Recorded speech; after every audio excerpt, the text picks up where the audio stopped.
Hello दोस्तों, expert गुरुजी में आपका स्वागत है। तो दोस्तों, एक स्नीस नॉट का जो इशू है वो अभी पूरे दुनिया में एक आश्चर्यजनक घटना के रूप में देखा जाता है। तो स्नीस नॉट क्या होता है? तो ये एक समुद्री जो सपाटी होती है उस पर एक नीले कलर का एक जो लेयर बन जाता है। वो क्या करता है कि सूर्य का जो प्रकाश होता है वो पानी में उसको जाने से रोकता है। अब उसे क्या भयंकर परेशानी होती है वो आपको मैं बताता हूँ।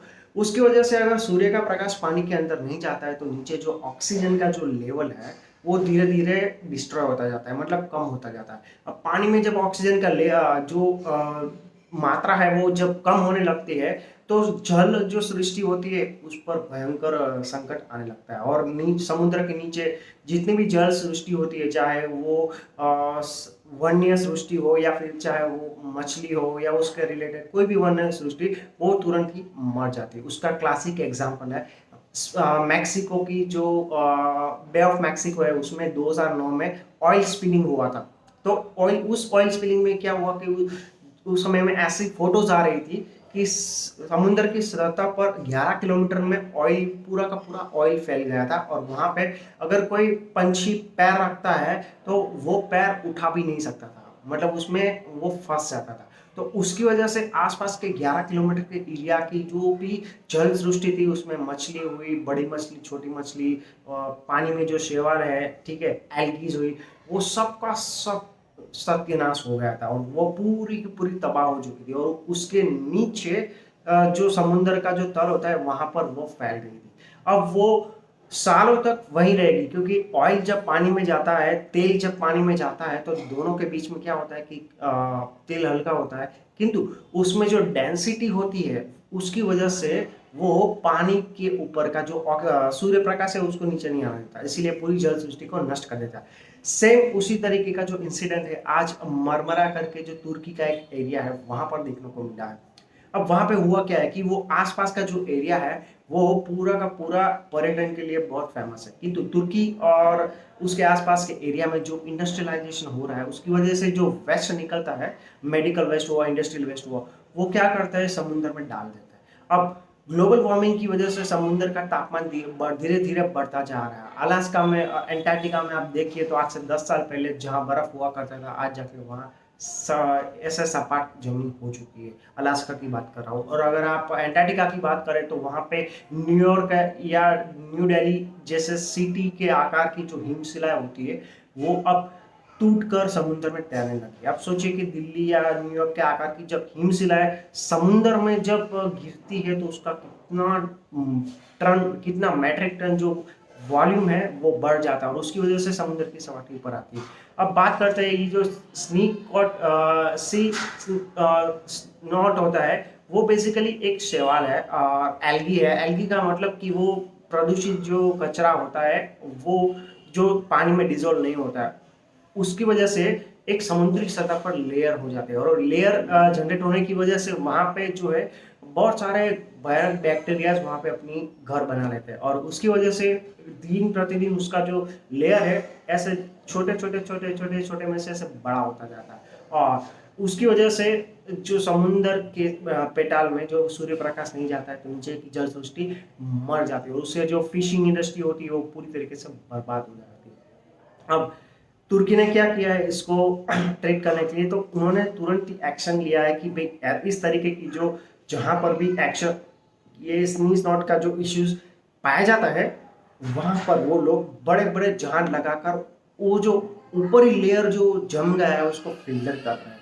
किंतु वो फिल्टर करे वो अच्छी बात है, किंतु वो होने का जो रीजन है उसको हमें ढूंढकर उस पर सॉल्यूशन लगाना चाहिए। उसका साफ रीजन ये है कि समुद्र में जो सॉलिड वेस्ट डालते हैं, जो इनडिसोल्युबल वेस्ट डालते हैं, उसको डालना बंद कर देना चाहिए। वो कैसे करना चाहिए? इसराइल के तरीके से। इसराइल क्या करता है, अपना जो सेवेज वाटर ट्रीटमेंट और इंडस्ट्रियल वाटर जो होता है उसको समुद्र में डिस्चार्ज करने से पहले अनेक बार उसको फिल्टर करता है और उसमें से जो सॉलिड और जो इनडिसोल्युबल जो आर्टिकल्स होते हैं उसको वो लोग फिल्टर करके कहीं पर उसका रीयूज करते हैं। अब इसकी वजह से क्या होता है कि वहां पे प्रदूषण की मात्रा बहुत कम रहती है। अब जो ये इश्यू सिर्फ तुर्की का नहीं है, किंतु आज तुर्की में है, कल हो सकता है न्यूयॉर्क में, टेक्सास, जो टेक्सास और जो फ्लोरिडा के जो बीचेस है, फ्लोरिडा के बीच, वहां पर भी हो जाए।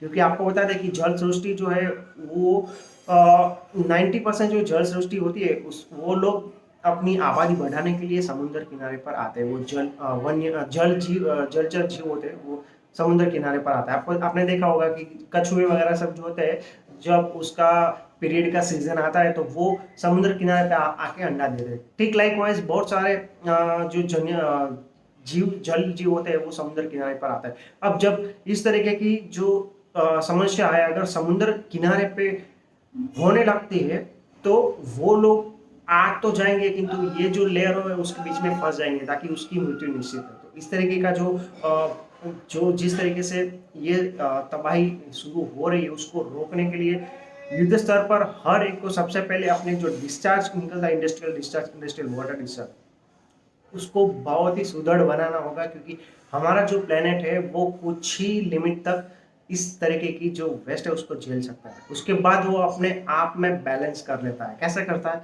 कि जिस तरीके से कभी कभी अर्थक्वेक आता है, कभी कभी बारिश आती है, कभी कभी ये बहुत बड़े साइक्लोन्स आते हैं, तो उसकी वजह से क्या है कि वो प्रकृति अपने हिसाब से थोड़ा बहुत बैलेंस करती रहती है। वो तो अपने हिसाब से करती रहती है, किंतु उसका जो खामियाजा है, उसका जो परिणाम है, वो हम लोगों को भुगतना पड़ता है। आपको इंडिया की बात करें तो इंडिया में पिछले 15 साल में इतने सारे साइक्लोन्स आने लगे हैं कि वो 8 से 25 साल पहले इतने सारे नहीं आते थे। उसका रीजन भी ये ग्रीन हाउस इफेक्ट। तो ये एक मल्टीपल कॉम्बिनेशन इफेक्ट है और उसको डिमिनिश करने के लिए, उसको दूर करने के लिए सबसे पहले जो हर एक जो एनजीओ हो या स्टेट गवर्नमेंट हो, अथॉरिटी हो, सोवरेन स्टेट हो, हर एक को अपनी जिम्मेदारी निभानी होगी। अगर इसको कोई लाइटली लेते हैं, जो ग्लोबल वार्मिंग है और इंडस्ट्रियल वाटर डिस्चार्ज जो समुद्र में कर रहा है, तो हो सकता है कि आने वाले 20 साल में हम लोगों को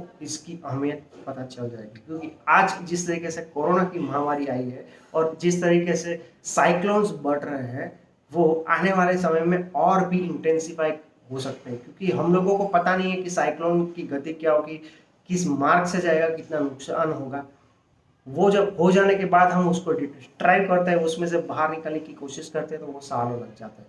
तो उस तरीके से इस तरीके की जो नेचुरल कैलामिटी जो है उसे बचने के लिए हमें प्रदूषित जो पानी होता है उसको समुद्र में प्रवाहित होने से पहले उसको फिल्टर करना बहुत ही आवश्यक है। मैं हर एक स्टेट गवर्नमेंट को रिक्वेस्ट करता हूँ, चाहे इंडियन हो, चाहे अमेरिकन हो, चाहे टर्कीज हो, या चाहे ऑस्ट्रेलिया हो या चाइना हो, कि अगर इस तरीके के जो इंडस्ट्रियल पॉल्यूटेंट जो है उसको अगर फिल्टर करने के बाद अगर समुद्र में डाला जाता है, तो हो सकता है कि अभी जिस समस्या से हम जूझ रहे हैं उसे काफ़ी हद तक हमें बहुत सारी सहायता होगी, काफ़ी रिलीफ मिलेगी।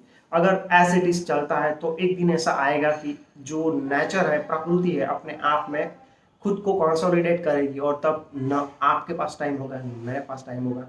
वो अपने हिसाब से कंसोलिडेट करेगी और सृष्टि का संतुलन बनाने की कोशिश करेंगी।